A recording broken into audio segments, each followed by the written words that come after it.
Hey learners, welcome once again to Learn News. Today, as you can see, the topic of discussion is going to be AWS Elastic Beanstalk. So, first of all, you might ask me that what is AWS Elastic Beanstalk?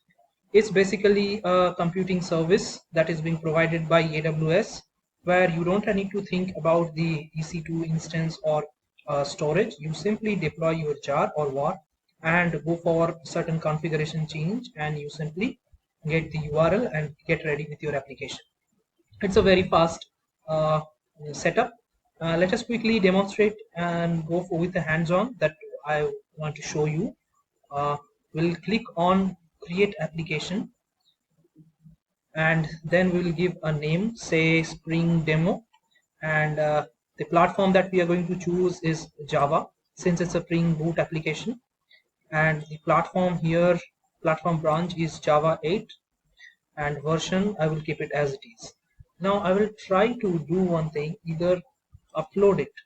Okay, let's upload it, or if it's a local file we can get it from the uploading by simply uploading the jar or war file, or if it is a public S3 URL, if our jar is particularly located in one of the S3 bucket, we can give that URL. I will go with uploading.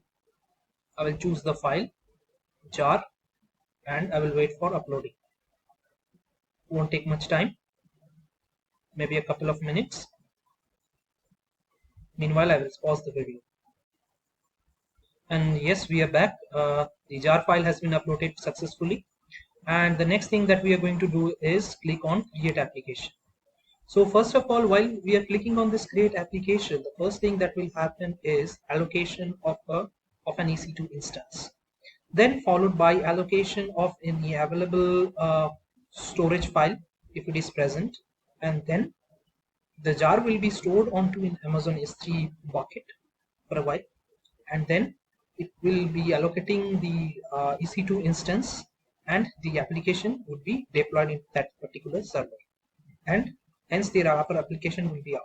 But certain things that we have to do parallelly is like, uh, or not parallelly, just after it has been deployed, our application won't be working, as we might get a 502 gateway error, and we have to resolve that by simply providing the server port, your server port details 5000 that we will give here. We will be waiting for a couple of minutes, and here you can see that everything is being monitored over here. Like IP is created and EIP has been provided, and a security group has also been created with a name that has been provided, and environment is creating. Won't take much time.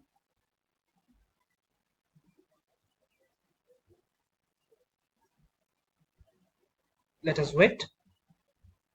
Let me pause the video for a while there. As you can see, the environment has been successfully launched,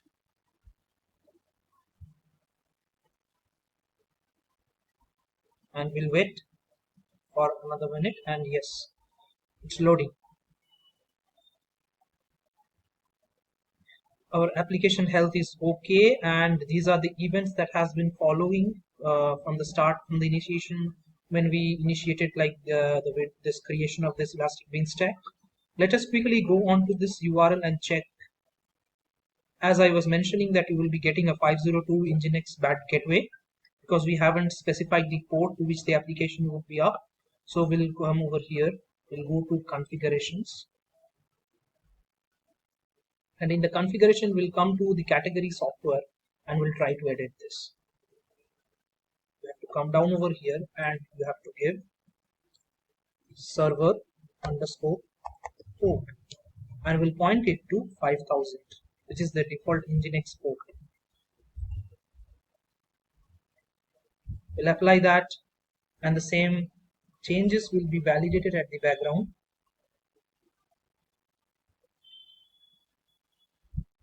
And the environment is being updated. If you do not want to make this particular change, you can go to action and abort the current operation if you want that, or else you have to wait simply.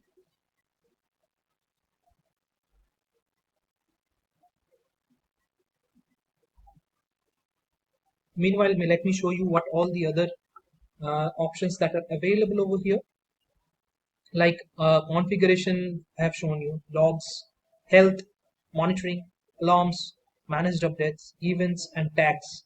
That means if you are tagging your software, tagging your Elastic Bean stack with a particular name, let us go to logs and check what all the events that are happening. Full logs. If we request, an error has occurred environment, this is invalid state for this operation. Okay, since the deployment is happening actually, so it's in an invalid state, we won't be able to see the logs. Okay, meanwhile go to the environment, and yes, when once I click onto that URL spring demo env and with a string, it's showing that white label error page. So let me give on the REST API endpoint, say hello. Oops, it's in lowercase. You will see that hello world. So like in this way, you will be creating an Elastic Bean stack and will be deploying a jar or WAR file as you wish. And in this way, you can scale up, and the applications, you don't have to take care of the EC2 instance or any storage. You simply upload the jar and you watch it being created. So this, by this we conclude our tutorial today. Hope you're liking Learn News. Hope you're liking my tutorials. Please subscribe to my channel, give likes to my videos, suggest what all changes that you want to make on my tutorials, if any. Thank you. Thank you for your cooperation. Have a good day.